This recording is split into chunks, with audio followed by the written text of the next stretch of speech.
दोस्तों कहते हैं कि अपने घर तो कुत्ता भी शेर होता है। लेकिन आरसीबी पता नहीं क्या है, दुनिया में जाकर आरसीबी हरा देती है सबको। और अपने घर में वही आरसीबी जो बाहर शेर है वो छोटी सी बिल्ली नजर आ जाती है। अब क्या इसके पीछे टॉस है या खराब किस्मत? ऐसे किस्मत इस मैच में बहुत अहम रोल निभाती है, क्योंकि बारिश चिन्नास्वामी में जबरदस्त तरीके से हो रही थी। और इतनी बारिश कि जहाँ लोग एब्सोल्यूट सिनेमा देखने जा रहे थे, वहाँ मन में सवाल आया कि मैच होगा तो फिर 14 ओवर का हुआ। और 14 ओवर का मैच हुआ तो वही हुआ जो 2008 में हुआ था। साल 2008 18 अप्रैल जब की शुरुआत हुई थी और तब आरसीबी अपना मैच हार गई थी। 17 साल बीते, 17 साल बाद 2025 में हम 18 अप्रैल है, तब भी आरसीबी हार गई। आपको जानकर हैरानी होगी कि साल 2008 में विराट कोहली 1 रन बनाकर आउट हुए थे, तब आरसीबी 82 पर ऑल आउट हुई थी। इस बार विराट फिर 1 रन बनाकर आउट हुए और नतीजा यह रहा कि आरसीबी 95 बनाकर खत्म हो गई 14 ओवर में। हालांकि एक समय तो यह लग रहा था कि भाई साहब क्या आरसीबी जो है वो 49 वाला जो सबसे कम रिकॉर्ड था, सबसे कम रन पे ऑल आउट होने का, क्या वो तोड़ देगी आज? मतलब एक पल को यह ख्याल आ रहा था कि यह होने वाला है, क्योंकि इतनी खराब बल्लेबाजी आरसीबी के बल्लेबाजों ने की। ऐसा लगा कि मोबाइल नंबर बना रहे 41421800। ये आरसीबी के बल्लेबाजों का स्कोर कार्ड है। सिर्फ 2 बल्लेबाज ऐसे थे, जब एक रजत पाटीदार और आखिर में टिम डेविड, जिन्होंने रन बनाए, वरना आरसीबी ने हारने में कोई कसर नहीं छोड़ी थी। हालांकि आरसीबी का यह मैच बना भी था एक समय पर, मतलब 14 ओवर में 95 तो बन गया था, लेकिन उस 95 में पंजाब जो है वो एक समय में स्ट्रगल कर रही थी। और बीच में जब हेजलवुड ने अपना कहर बरपाया, फिर तो ये लग रहा था कि ये मैच शायद बन रहा है, क्योंकि 8 ओवर में पहले श्रेयस अय्यर का विकेट और उसके बाद जोश इंग्लिश को आउट करने के बाद जब 4 विकेट गिरे, तो एक पल के लिए आरसीबी के फैंस के मन में आया था कि आरसीबी चिन्नास्वामी में अपना पहला मैच जीत सकती है। हालांकि जब हेजलवुड ने मैच बनाया तो उस वक्त यह लगा कि शायद आरसीबी जीत सकती है, लेकिन फिर निहाल वडेरा के मैजिक ने इस मैच को पूरी तरह से पलट कर रख दिया। और नतीजा यह हुआ कि पंजाब जो सुपर किंग्स बनी रॉयल्स के घर में घुसकर, पंजाब ने आरसीबी को 5 विकेट से हराया। Tim David, Hazlewood up to the mark, लेकिन बाकी जो थे वो सवालिया निशान जो है वो पैदा कर रहे थे। और आरसीबी इसी वजह से अपने घर में हारने वालों में सबसे बड़ी टीम हो गई। आरसीबी ने चिन्नास्वामी में 46 मैच हारे, जो बाकी टीमों के मुकाबले कहीं ज्यादा है। विराट कोहली साहब आरसीबी की तरफ है, मतलब आरसीबी और विराट कोहली वैसे तो एक दूसरे के पर्याय है, लेकिन विराट बिल्कुल आरसीबी वाले स्टाइल पर चल रहे हैं। हाँ दोस्तों, बिल्कुल, क्योंकि वो बाहर निकलते तो वो तोप है और घर में आते हैं तो ये खत्म हो जाते हैं। विराट कोहली साहब के नाम आखिरी 16 इनिंग में अगर आप देखोगे, खास तौर पर 2 सिंगल डिजिट है और 6 हाफ सेंचुरी। और यहाँ जो हाफ सेंचुरी है वो चिन्नास्वामी से बाहर है और जो सिंगल डिजिट है वो घर के अंदर है। हालांकि कईयों का मानना है कि टॉस बड़ा इंपॉर्टेंट फैक्टर होता है, ये मैं भी मानता हूँ। और आरसीबी तीनों मैच में टॉस हारी है। 9:30 पर टॉस होता है, 45 पर फर्स्ट बॉल फेंकी जाती है। टीम सिलेक्शन को लेकर भी आरसीबी के कई सवाल उठे, क्योंकि आज जिस तरह से पडिक्कल को नहीं खिलाया गया वो एक सवालिया निशान पैदा कर रहा था। कईयों ने कहा कि क्या पडिक्कल को बाहर बिठाना बेवकूफ़ी हो गई? पडिक्कल यहाँ पे रन बना सकते थे, लेकिन चाची की मूंछ होती तो वो चाचा होते वाली कहानी पुरानी है। और फिलहाल कहानी ये है कि आरसीबी अपने घर में 3 मैच हार चुकी है।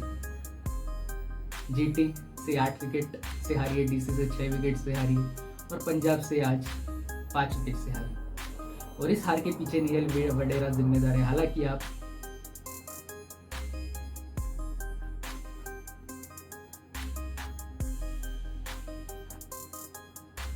दोस्तों, फिल सॉल्ट आते ही अर्शदीप को आउट हो गए।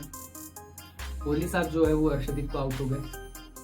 रजत पाटीदार को शुरुआत मिली, लेकिन उसे एब्सोल्यूट नहीं कर पाए। लियम लिविंगस्टन तो मानो फ्लॉप होने का ठेका लेकर आए हैं। मुझे एक चीज़ समझ में नहीं आती, जब वो बंदा तो ज़बरदस्त है लियम लिविंगस्टन, ये बंदा वो है कि मेरे हिसाब से कि वो 6 बॉल में 6 छक्के मारने का दम रखता है। बट दोस्तों फिलहाल उसका फॉर्म चल नहीं रहा है। तो मुझे यह लगता है कि आपके पास बाकी और भी बेहतर प्लेयर है जो टीम 11 में जगह बना सकते हैं। सबसे बड़ा पहला नाम तो मैं रोमारियो शेफर्ड का ही लूंगा। इतना बड़ा नाम, इतना बड़ा प्लेयर। हाँ, अगर ये लियाम लिविंगस्टन चलता तो फिर बातें नहीं थी, क्योंकि आप फिल सॉल्ट चल रहा है, टिम डेविड चल रहा है, हेजलवुड तो चाहिए ही चाहिए। फिर जब लिविंगस्टन नहीं चल रहे तो आप यहाँ पे रोमारियो शेफर्ड का ऑप्शन है आपके पास। आप एक बार ही लेके तो देखिए। इतने 7 मैचेस में नहीं चल रहे वो। हाँ, 1 मैच चले थे वो,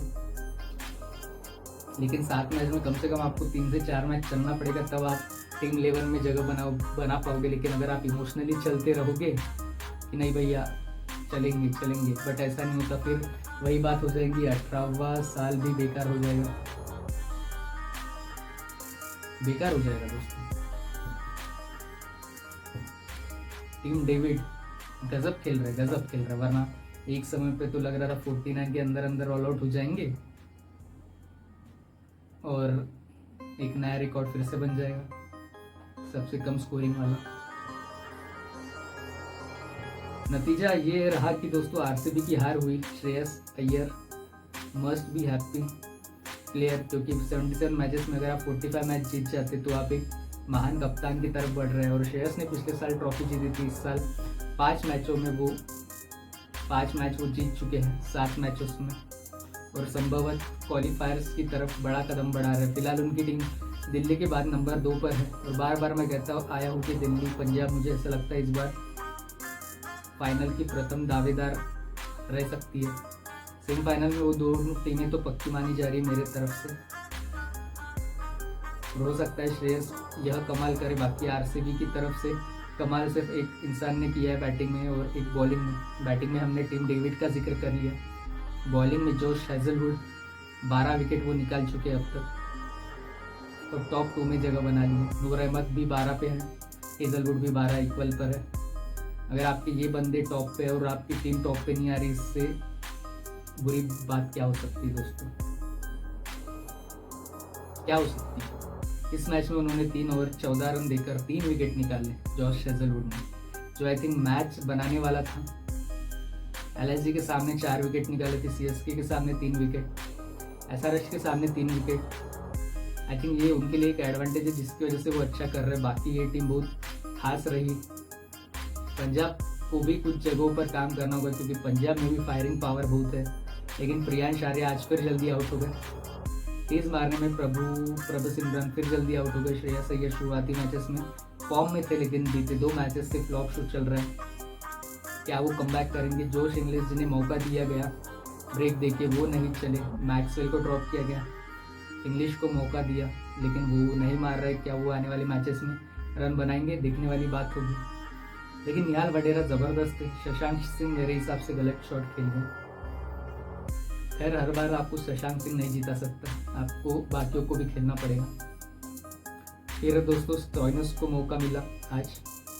दोस्तों पंजाब की टीम, अगर स्टॉइनिस नहीं चल रहा है, उस दिन 4 बॉल में 4 छक्के मारने के बाद उनको ड्रॉप किया था, और आप लिविंगस्टन को इतने मैचेस नहीं चलने पर भी आप उसको खिला रहे हो, तो ये कहीं ना कहीं चीज समझ में नहीं आती है।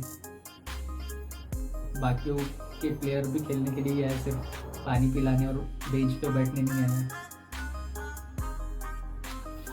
कहानी दोस्तों गुजरात टाइटंस और दिल्ली कैपिटल्स पर है। हमने आपसे कह दिया है कि झंडा बुलंद है दोस्तों,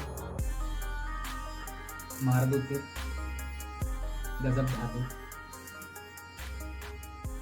Well, Punjab looks unstoppable. Should RCB rethink their pitch strategy?